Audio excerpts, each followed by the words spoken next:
네, 핀테크 투자 대상인 회사와 상품을 소개하고 실전에서 적용할 수 있는 투자 노하우를 알려드리는 시간이죠. 핀테크 투자 백서 시간입니다. 저희가 앞서 실물 담보 투자 이 상품과 창업자금 대출에 대해서 살펴보고 있었는데요.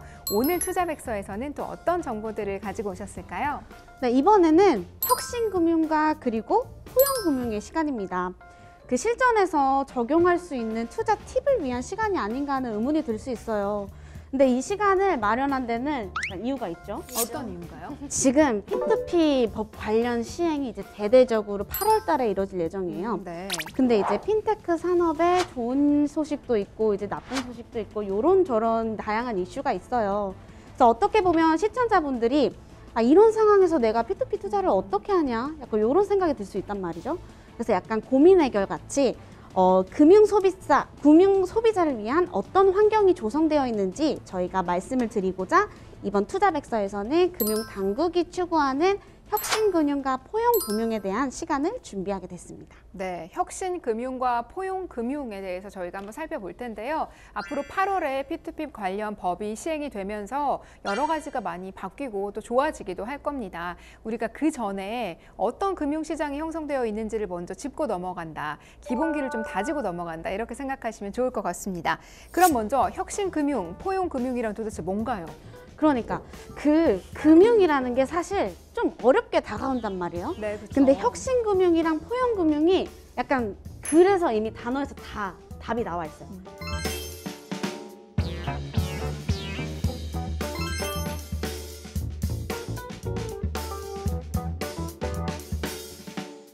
혁신 그리고 포용 이 단어의 의미를 생각해 보면 될 것 같아요. 기술을 혁신하고 또 많은 사람들을 포용하는 그런 금융이다라고 생각하면 될까요? 네, 맞습니다. 네. 정확하시네요.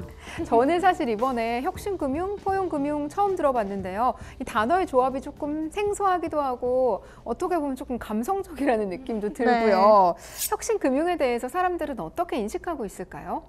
지금 혁신금융에 대한 인식을 설문조사를 해봤는데요. 일반 국민과 이제 전문가를 대상으로 해봤어요. 근데 이 설문조사를 진행했었을 때 이제 혁신금융이 굉장히 많이 이루어지고 있어요. 지금 대한민국에서도. 근데 이게 많이 알려지지 않다 보니까 일반인들은 4개 이상, 뭐 10개를 기준으로 봤을 때 4개 이상을 알고 있다고 대답하는 사람도 별로 없었고요. 한 30% 정도로 되어 있고 솔직히 전문가들은 당연히 이쪽에서 일을 하기 때문에 90% 이상이 나타나긴 합니다. 근데 이거에 대해서 이 당국이 제도 인프라 개선 노력에 비해서 이게 일선 현장에서 금융회사가 변화가 하고 있나?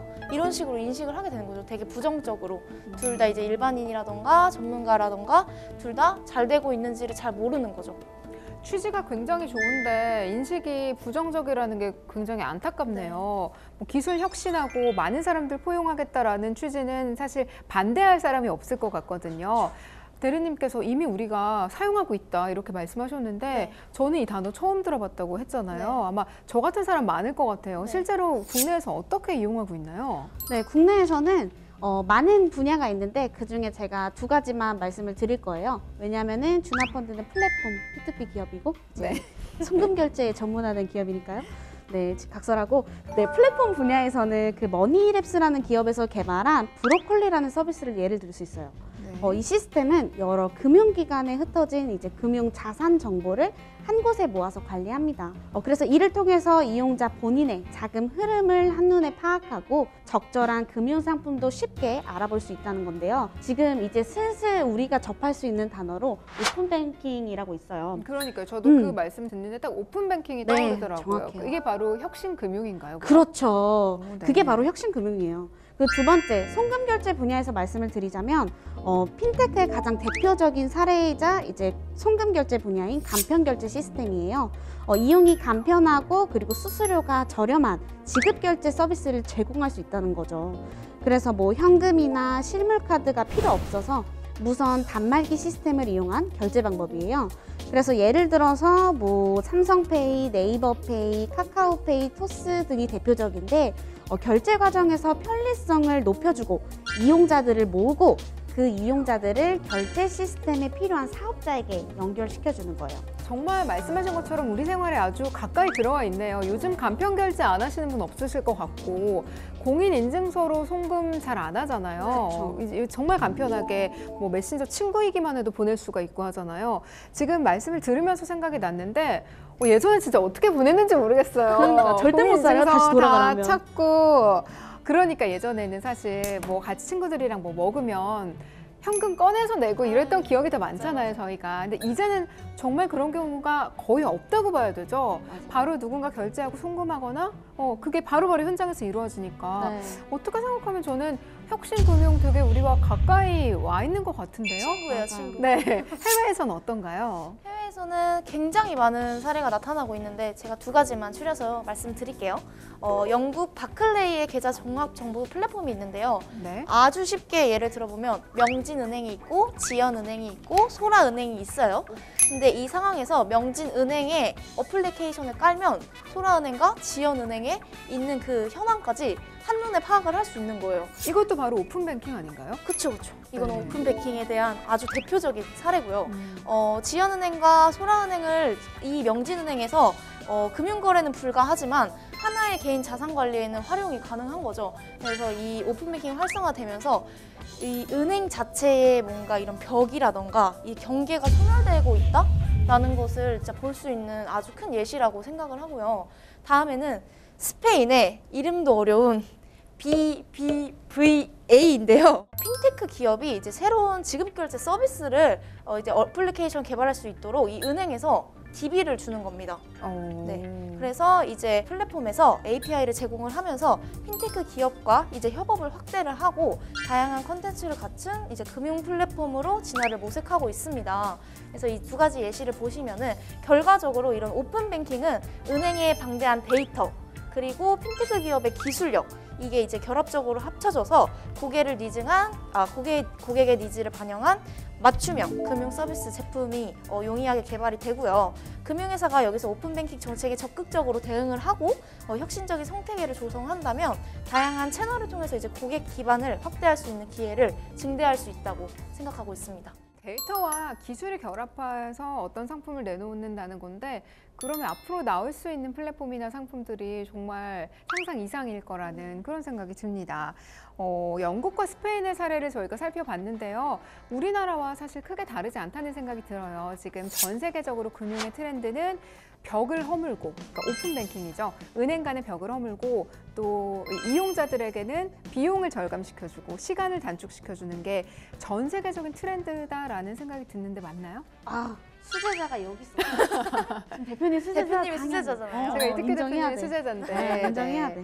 이렇게 비용 절감해주고 사실 편리하게 이용할 수 있다면 그걸 누가 마다하겠습니까? 그래서 금융권에 이렇게 새 바람이 불고 있다라는 생각이 듭니다.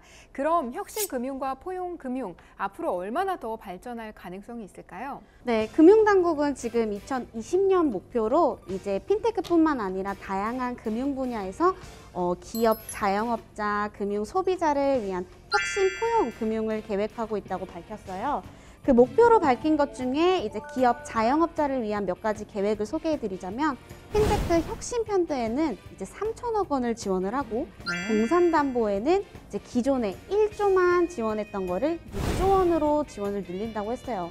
상상만 해도 6조는 제 평생 잡지도 못할 돈인 것 같거든요. 이거를 지금 동산담보에. 이게 누구에게나 그렇죠. 그러니까 그러니까요. 지금 말씀해 주신 거 정리해 보면 국가에서도 이 핀테크 산업에 굉장히 투자를 많이 하고 있다 이렇게 생각해도 될까요? 네, 정확해요. 제가 하려고 했던 말인데 그 말은 이제 못하게 될 것 같고 뺏겼어요.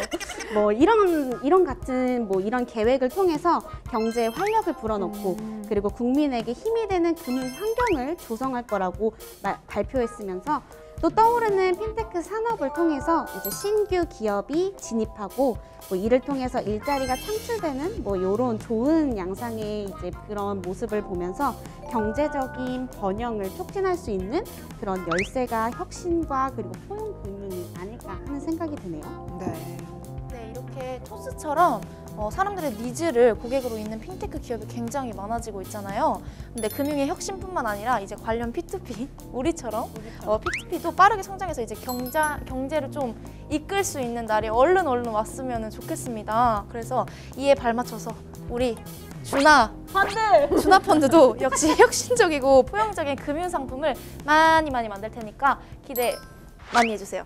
오늘 두 대리님과 함께 한 시간 여기까지인데요. 두 번째 방송 어떠셨나요, 배 대리님? 부자가 되고 싶긴 하니? 죽도록 되고 싶은 거야? 당연하지. 당연하다고 대답을 하셨는데요. 이제 시청자 여러분들도 그렇게 생각하실 거라고 생각을 합니다. 저희가 드리는 이제 지식을 머릿속에 꾹꾹 넣으셔가지고 P2P의 달인이 되셨으면 좋겠습니다. 감사합니다. 네, 감사합니다. 부자가 너무 되고 싶은데 따라가야 될 것 같아요. 어떠셨어요, 방송? 오늘 방송을 통해서 약간 우리 앵커님이랑 대리님이랑 약간 전우애가 생긴 거예요.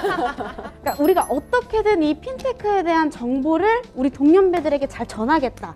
이런 걸 사례를 통해서 말씀을 드리고 또 이런 비전에 대해서 말씀을 드리고 전 오늘 그런 전우회로 이제 여러분 시청자분들도 다 함께 전우회를 다지는 그런 시간이 됐었으면 하는 바람이 있습니다. 네, 오늘 저희의 설명 들으시면서 핀테크 공부하셨으면 아마 다음 시간은 그 전후회가 끈끈하게 생기지 않을까 하는 생각이 듭니다. 오늘 이렇게 경제 상식, 핀테크 상식을 쉽고 재미있게 풀어주신 이지연 대리님, 배명진 대리님은 여기서 보내드리도록 하고요. 오늘 도움 말씀 정말 감사합니다. 감사합니다. 감사합니다.